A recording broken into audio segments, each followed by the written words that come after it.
they never expected that this will happen to them. If you look at the way, about 25 kilometers, it's not a small distance. It's not a small distance. And imagine the impact. Now, the last report that I read was just giving us a brief that about 5,000 people are critically injured. I think one of the mega hospitals in Beirut, from the report that I read, virtually everywhere was flooded with blood as we were rushing people to the hospital. So it's so bad and it's so terrible. And if you're going to look at it, that in Nigeria, where we have our ports, the seaports, if such can happen in Nigeria, what's going to happen? So just put your mind at it, and imagine people are driving also along Apapa. Imagine the traffic that is always being experienced there. Imagine if that explosion happened and pressure will push a tanker that is filled with maybe LPG or PMS or the likes, and it can even lift that cylinder or anything, becomes a projectile. So it becomes another big problem for us. So don't forget, we are looking at wine safety. All right, so let's look at the next slide. I'm trying to take us back to the industrial sector. Now let's look at this slide. I have about 9 of them. Because I want us to look at it together critically and for us to have an understanding. Look at the first one. And it's a boy that is so innocent. Probably because of the carelessness of the parents. And they plug it, and the boy did not know, he was just playing. Imagine if there's a power supply on that cable. What can happen to that boy? Imagine if that boy is the only son that the family has. So what can happen? Okay, so if you look at the next slide, it's talking about showing us a building that is on fire, and look at the firemen working.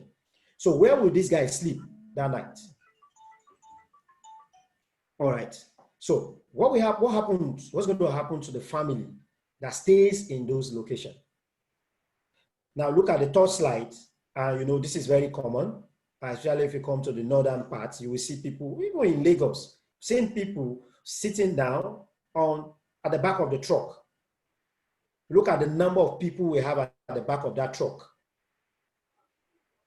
And I use this slide very well. One of them he's standing very close to the roof of the driver. Imagine if the driver just apply a sudden brake. What happened to that guy? So that means the guy can somersault and find himself in front. And if possible, maybe the guy will just match him. And then another story comes up. Now let's look at the fourth slide. We have about how many of them on that single motorcycle. If I'm correct, I think we have about 1, 2, 3, 4, 5, 6, 7, 8, 9. 9 people, 9 lives, 9 souls on a motorcycle. And they don't see anything wrong because they have been doing it. As a matter of fact, if you ask some of them that what they are doing is wrong, they will tell you that I've been doing it, this is not the first time. I've been doing this thing years back and nothing has happened. And you agree with me, a lot of us, we see this where we work in our workplace. So you try to correct people, they will tell you that I've been doing it even before you finish your school. So nothing will happen to me. And what I tell them is that for the fact that I have been doing it, nothing has happened, does not mean that something cannot happen. Now, let's look at the next one. It's talking about LPG. Let's cast our mind back to what happened in Ajao Estate. And people lost their life. Businesses. Some may not be able to come back again into business. All right. So why is safety so important? I have seen some of us here. We are probably health and safety guys. And I want to believe that this is just like a refresher because you know some of these things. So this is very important for us to always, like I said, just whatsoever that you have decided not to do today, or you see something that is wrong, and you decide to keep quiet about it, has a way of affecting somebody somewhere tomorrow. All right, so look at this LPG. We have a lot of them in town. You see people, the way they sell their LPG, and you begin to wonder that, are these people normal? Like what this guy will talk, the guy, the comedian. All right, so it's so funny, and you begin to fear for people. Now, let me just go to the last slide, the third line.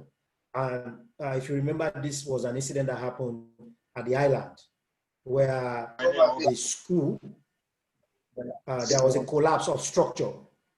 The structure collapsed at on the island. And if you follow the story, as at that time, there was a particular man that lost a son. This is when they were doing the rescue. And look at this girl. So imagine this little girl was trapped, and we can't see her again. All right, so this is why we need to always raise the awareness of health and safety anywhere we find ourselves. No matter how small we think it may be, please, at your workplace, on the road, at home, in your office, anywhere you find yourself, please, let the message of health and safety continue. Let's move on. Of course, a lot of us are familiar with the statistics, and it is so serious. This is from ILO, and look at the figure. So if you're going to look at the figure for this year as an example, it's going to really jump, because I put my mind and I begin to look at it, that what happened in Lebanon. If you're going to look at the statistics, some of them are at the workplace as to when the thing happened. And if you're going to submit their data, just the figure from Beirut alone will make this thing to rise. Now, what we have here is that about 2.3 million fatalities are being recorded around the world every year. So this equates to about 6,000 deaths every single day. Just do the mathematics. We have 24 hours. So look at it, how many people are dying per hour. We're going to look at it, 6,000 divided by 24 hours. So that will give us an idea of people that are dying per hour. So you can go further by looking at it, that how many people are really dying per minute. All right, so this is alarming. And you know, in health and safety, we deal with figure, because that will help us to really know what we need to put in place. All right, so figure is very, very important. So at your workplace, anywhere you find yourself, data is very essential, because it will help you to know how you are doing and what you need to do, how you need to improve your workplace. So if you look at this figure, it's so enormous and very alarming. Now, I put this together. I saw it online, and I said, this is very interesting for what we're going to discuss this evening. It says safety is a value. It said, if you value it, you will bring it home to our family, so that we can establish this value into our loved ones. I put it to you this evening. Are you just a safety practitioner, or maybe where you are working, you are in the safety committee, where you are working, you are the safety officer, maybe probably you are just new into health and safety. The little you know, or what you're going to learn this evening, how do you want to push the value into your family? Because it's very important. You need to take it to your house. You need to take it home. I remember this experience that I had about maybe 2 or 3 years ago. There's a particular client that we have been doing safety training for their staffs. But on this fateful day, one of their staff had an accident at home, and we lost the guy. And it was an electric hazard. It was just from electricity, and the guy is gone. When I was preparing this slide, I think in the last few weeks, I have seen a lot of things about health and safety that makes me think that, thank God that I did safety, or thank God that I'm doing safety now. 2 people just few days ago lost their life. 3 people. One of them, they just called me. The little girl was just to cross the road in Abuja, and she didn't check the road properly. She looked at one side, she didn't check the other side. And before you know it, an upcoming vehicle was just coming, ran over her, and that was the end of the story. The other one happened inside the house, inside the compound. The man wants to reverse, wants to put his vehicle on a reverse, and he didn't know that another man was standing at the back. And he felt maybe he was moving forward. He didn't know that he was reversing. And he hit the man at the back. While the man in front was trying to make him understand that you have just hit somebody. And unknowing to the driver also, it's not that the man does not know how to drive. As a matter of fact, he drove from Abuja to Ilorin, putting the vehicle again that he wants to see what was going on. He hit the man in front. Inside that compound, 2 people died instantly, just 3 days ago.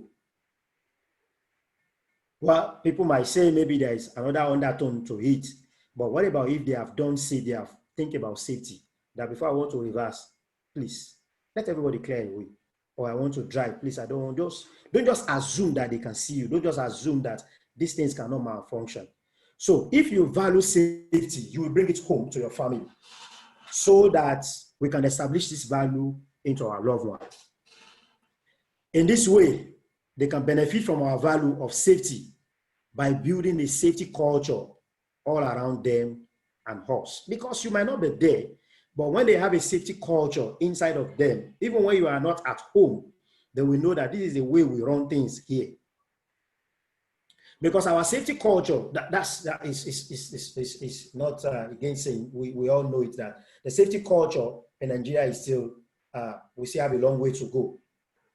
Because you will see even policemen, you will see even people, maybe the inspectors. If not now, I've met inspectors, and you begin to wonder that these guys really know what they are doing. Are these really inspectors from the government? Because they don't really know anything about safety. So our culture, safety culture, we really need to work on it. Now, teaching our children to be safe is a legacy that they can pass on to their children also, because it's going to be part of them. So when they know it, it's not something that they don't argue about it. This is the way we do it. For example, there are people that even when they are driving, I have seen people driving and they put their children on their laps. But do you know that if you go to some of these developed countries, even when you want to try it, it is the boy or the children that will tell you that, Daddy, are you crazy? Why are you driving this way? Why are you doing this? But here you will see some of our children will still be happy that, oh, Daddy is putting me on the laps, because they don't know. And you are the best position to teach them, because when you teach them this is the right thing, they also pass it on to their children, even when you are not there. So we must pass safety on as a value and adopt it on our own code of ethics, whether it is at home, at play, or at work. So let the issue of safety be a continuous thing, something that you pass from generation to generation. Let it be what you don't force people to do. They do it on their own. This is very, very important. All right, so because our families are the one who will suffer if something happens to us, they are the one who have to see you suffer or lay to rest their father, their mother, their sisters, their son, their daughter, and as the case may be. Because if the guy is not alive to tell the story again, they will be the one that will just say, okay, that's the end of the story. But if at the end of the day, you're able to be alive, but you are not too comfortable, they will be the one that will suffer it, because they have to take you. Imagine they have to take somebody to the bedroom, they have to take bath for him, they have to take him to go and poo, they have to take him to go and do a lot of things. So the issue of health and safety is not something that we can oversee it. Some of these things that I'm saying is not new to some of us. We have been hearing it, but it's just for us to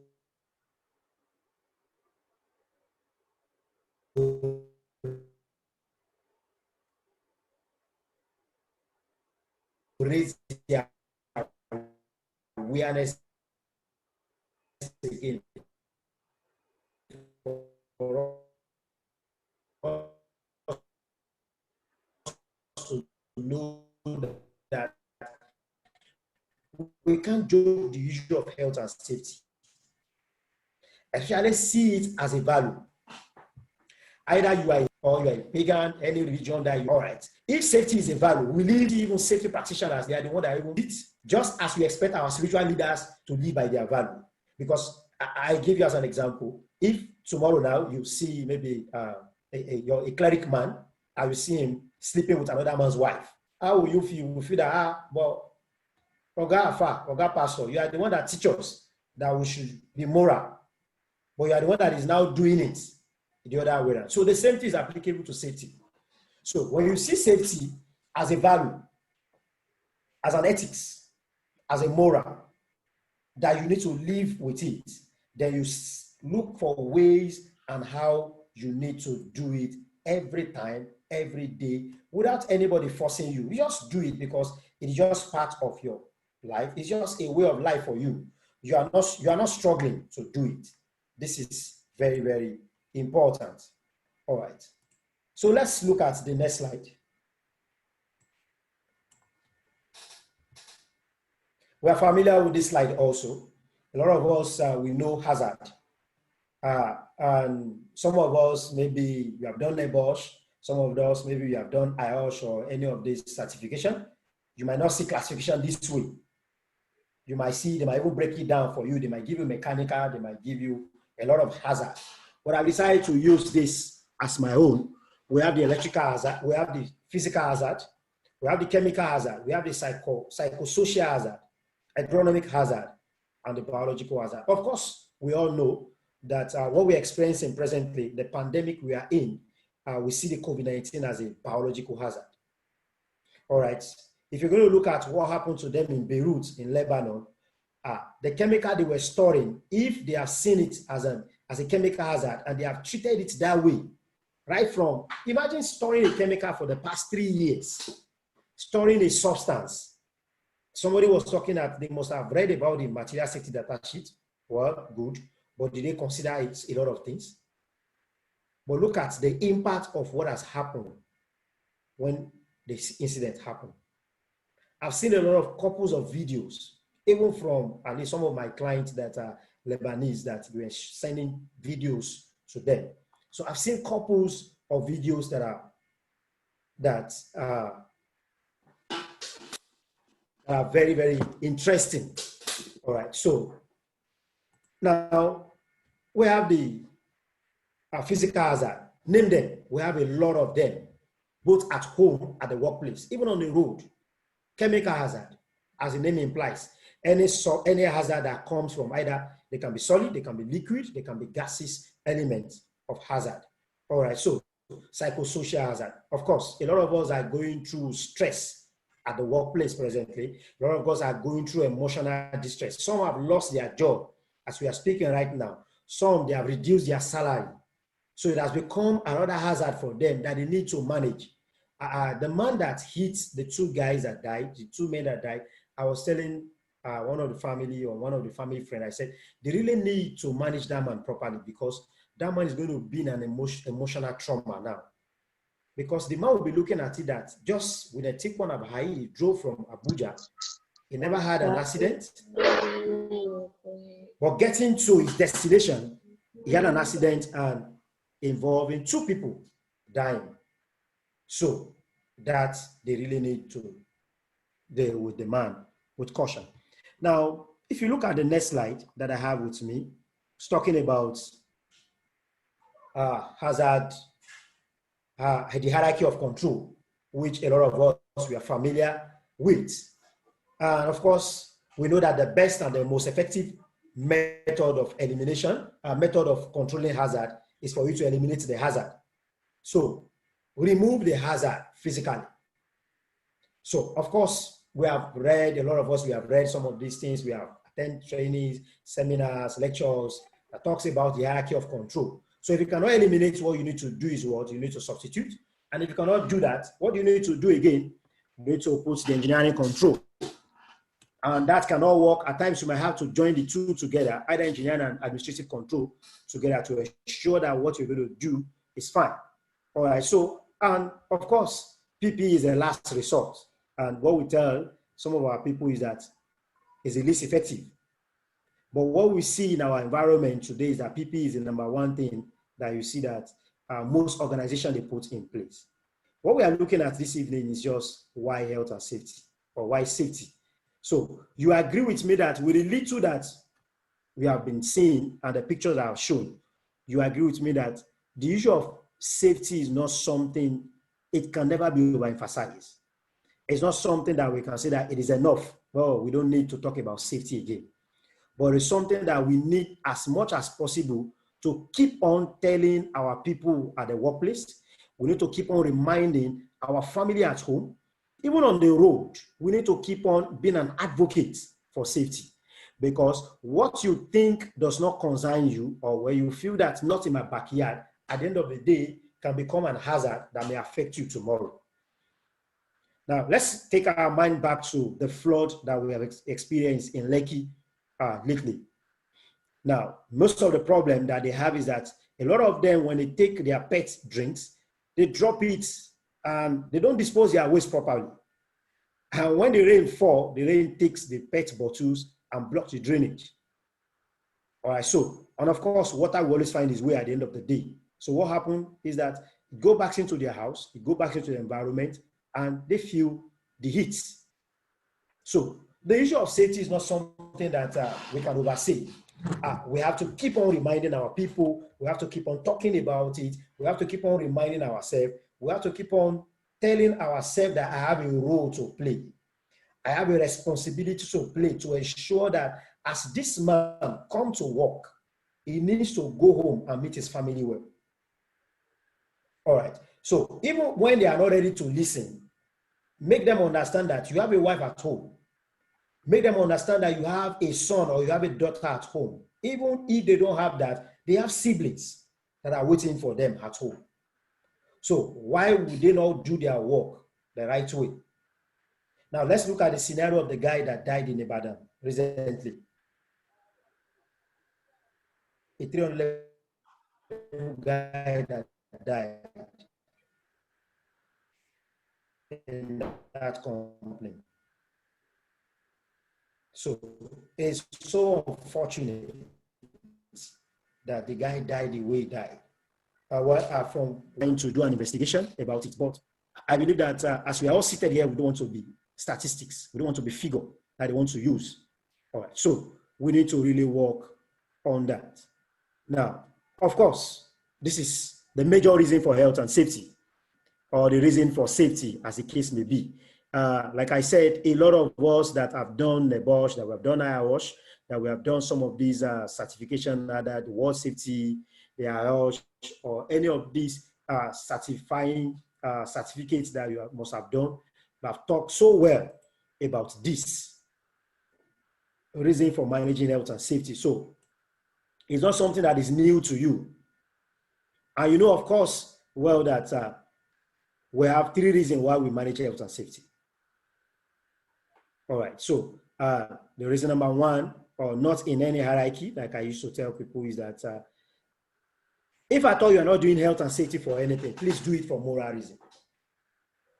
If at all you don't want to practice safety at home, if at all you don't want to do safety even in your environment, your neighborhood, for anything, do it for moral reason. Because you don't want to see your neighbor going through pain. Because imagine the family that lost their loved one, either in Nigeria or in Beirut. Imagine the trauma that they are going through now.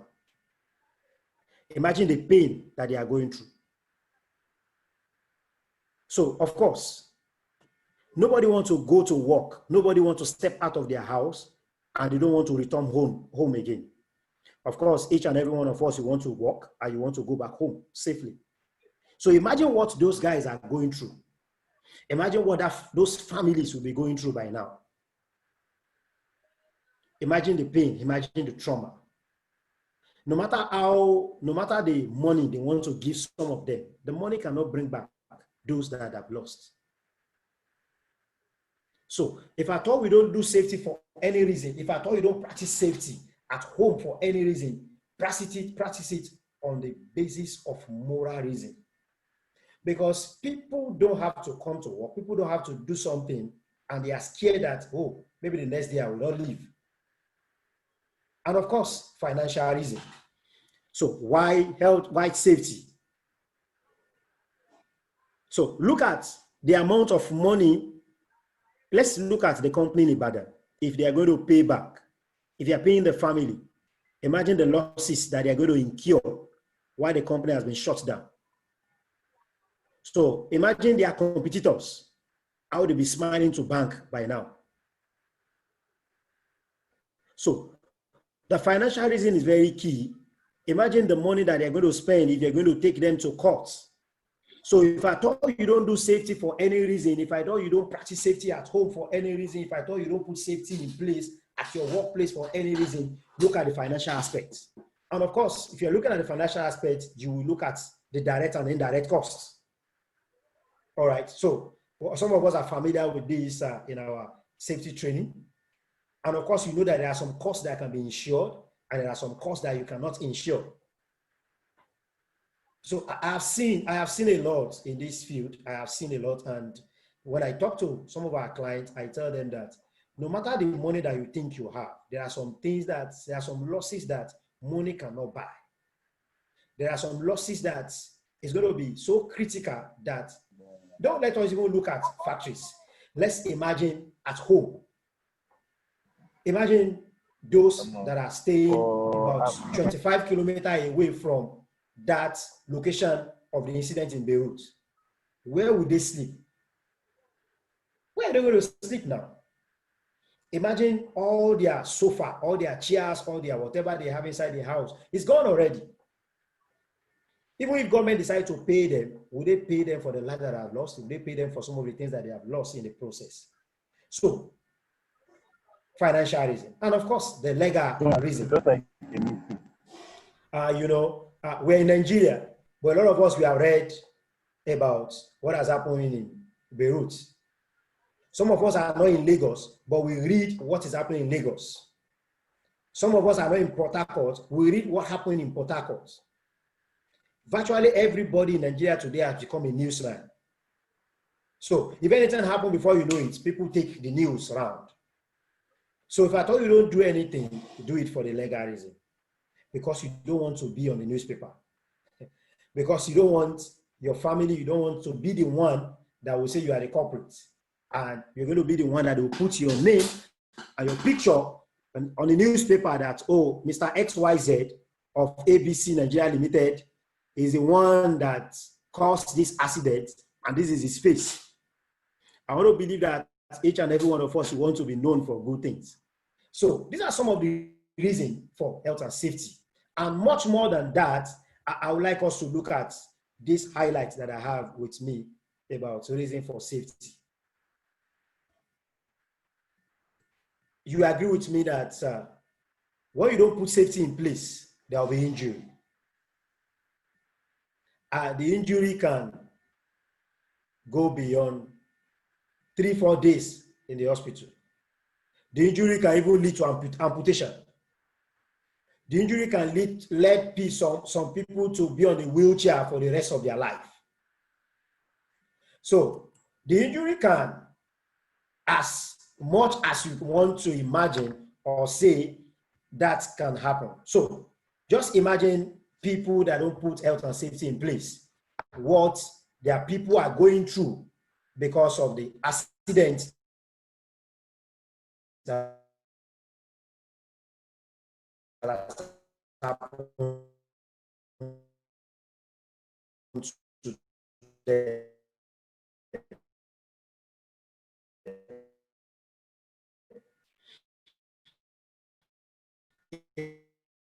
Imagine what some of them are going through by now. And money cannot buy it, money cannot pay for it, they may be there for the rest of their life. Some are going to be on the wheelchair for the rest of their life. All right, so it's a big one. And of course, consider there will be deaths. People will die.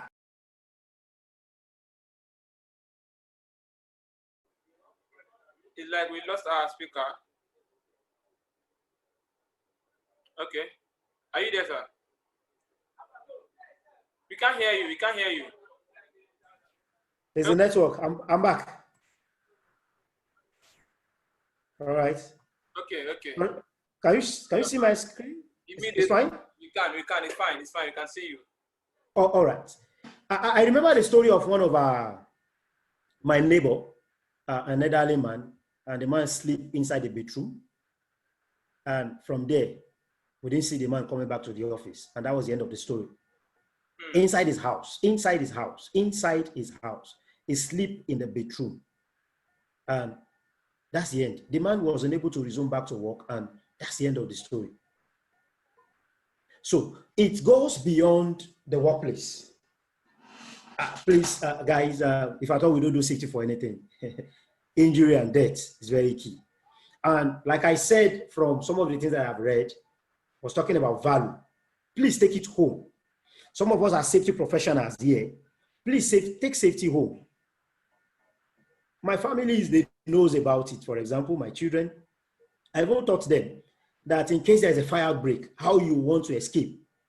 So how they can crawl out of the house. So they are familiar with that already.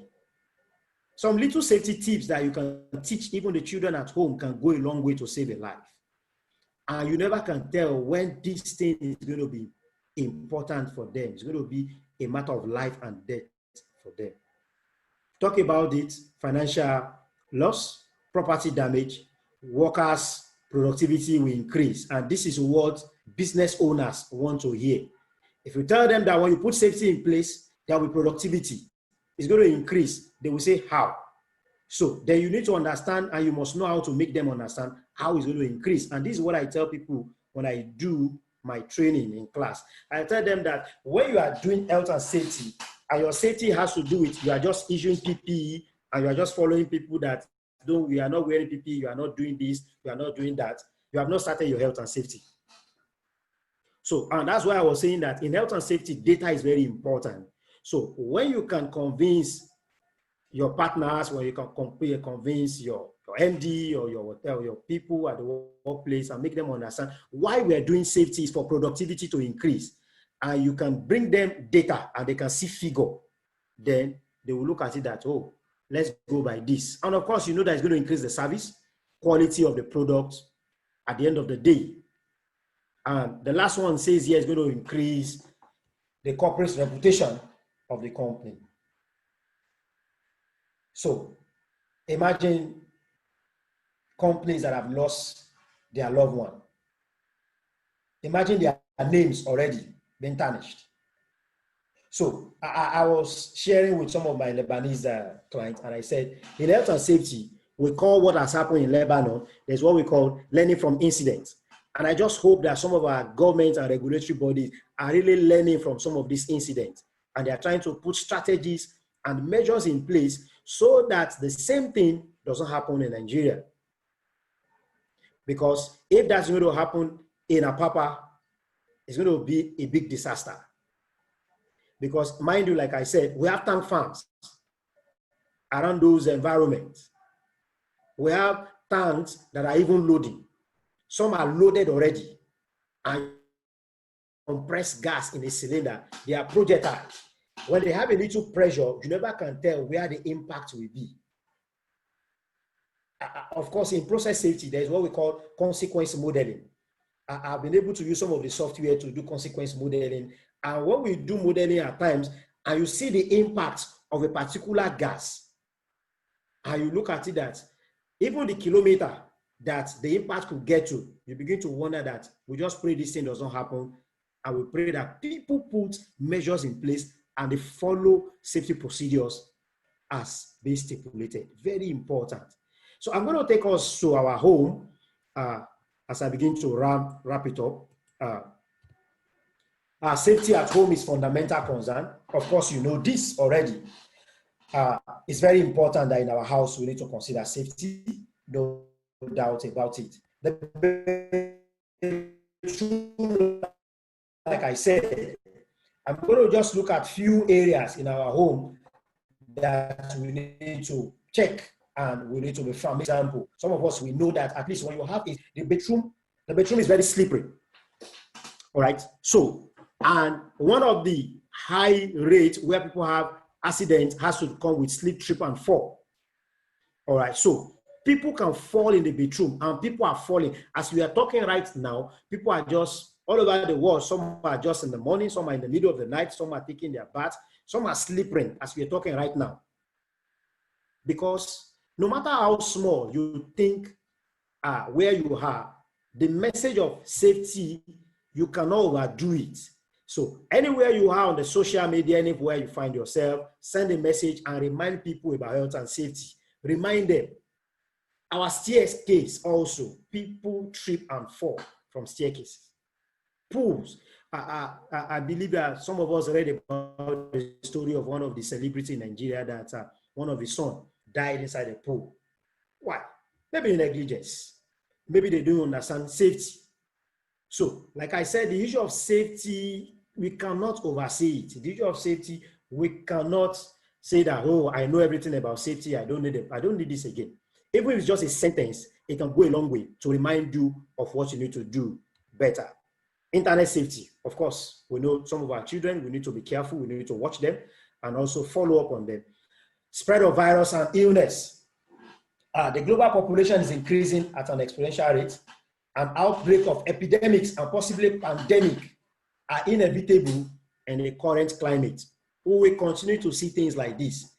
I'm not a prophet of doom, but we'll continue to see a lot of things like this, and we need to watch it, and we need to spread the message of safety. And of course, one of the critical hazard points in our house is the generator. I'm sure a lot of us here must have heard about people that died inside their house through fumes of generator. I think recently I was reading on the social media, or maybe I don't know where it's from, where a whole family, they died. They put the generator inside their kitchen or so. Carbon monoxide is a silent killer. So, it cannot be detected by smell.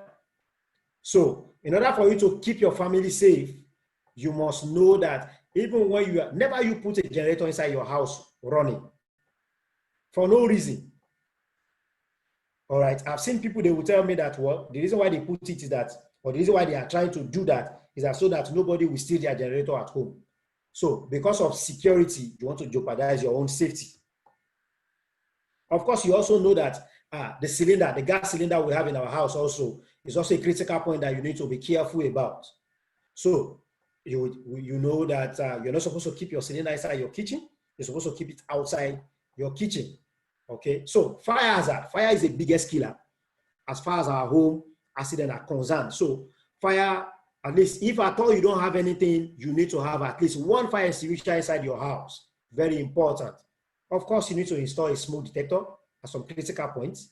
Very important. And if you smoke, take care of your cigarettes carefully and never leave a candle burning overnight. I've seen family, if a woman lost her 2 sons in Festac through candle fire, and that was the end of the story. Before she could get back into the house, the 2 of them are gone. So very, very important. Have a fire safety plan that everyone knows, and carefully plan how you exit your home. I would like to stop and finalize by reminding of what one of these American authors said. The name of the man is Peter Drucker.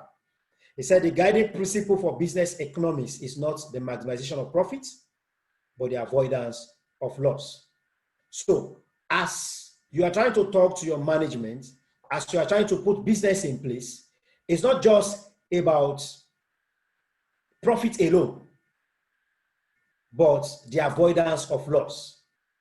Because just one loss can take away 10 years profits.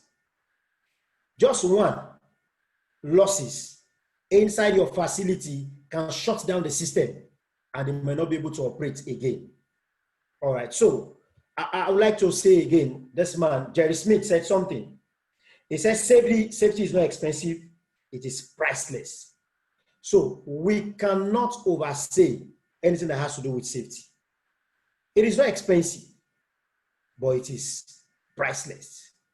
So I'm going to leave us with that, and I'm going to wrap it up by saying that anywhere we find ourselves, Please, let's be an ambassador for safety, and let's make safety a way of life.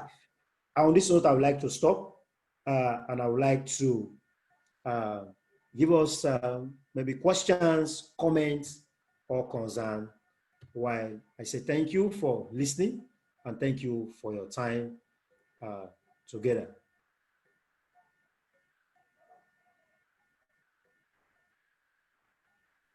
Thank you, Mr. Alfred Ajao. It was really an interesting discussion from you, and I believe that we've learned a lot, especially those that are not that are new to what we call safety. Someone said here that 7 ladies died in a saloon during the last Salah one night because of generator fume. Imagine.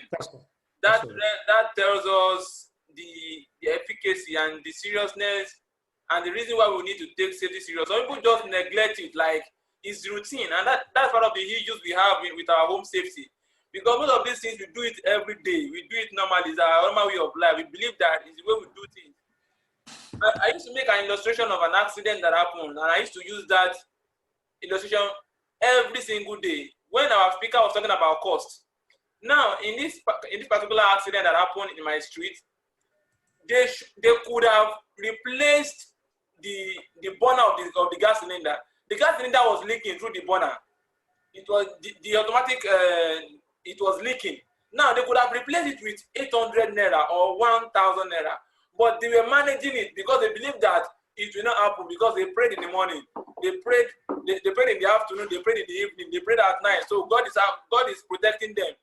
Now, when this accident happened, not only that the gas cylinder became useless, fire burnt the whole of the kitchen. Now imagine the cost they will be incurring now to replace all the utensils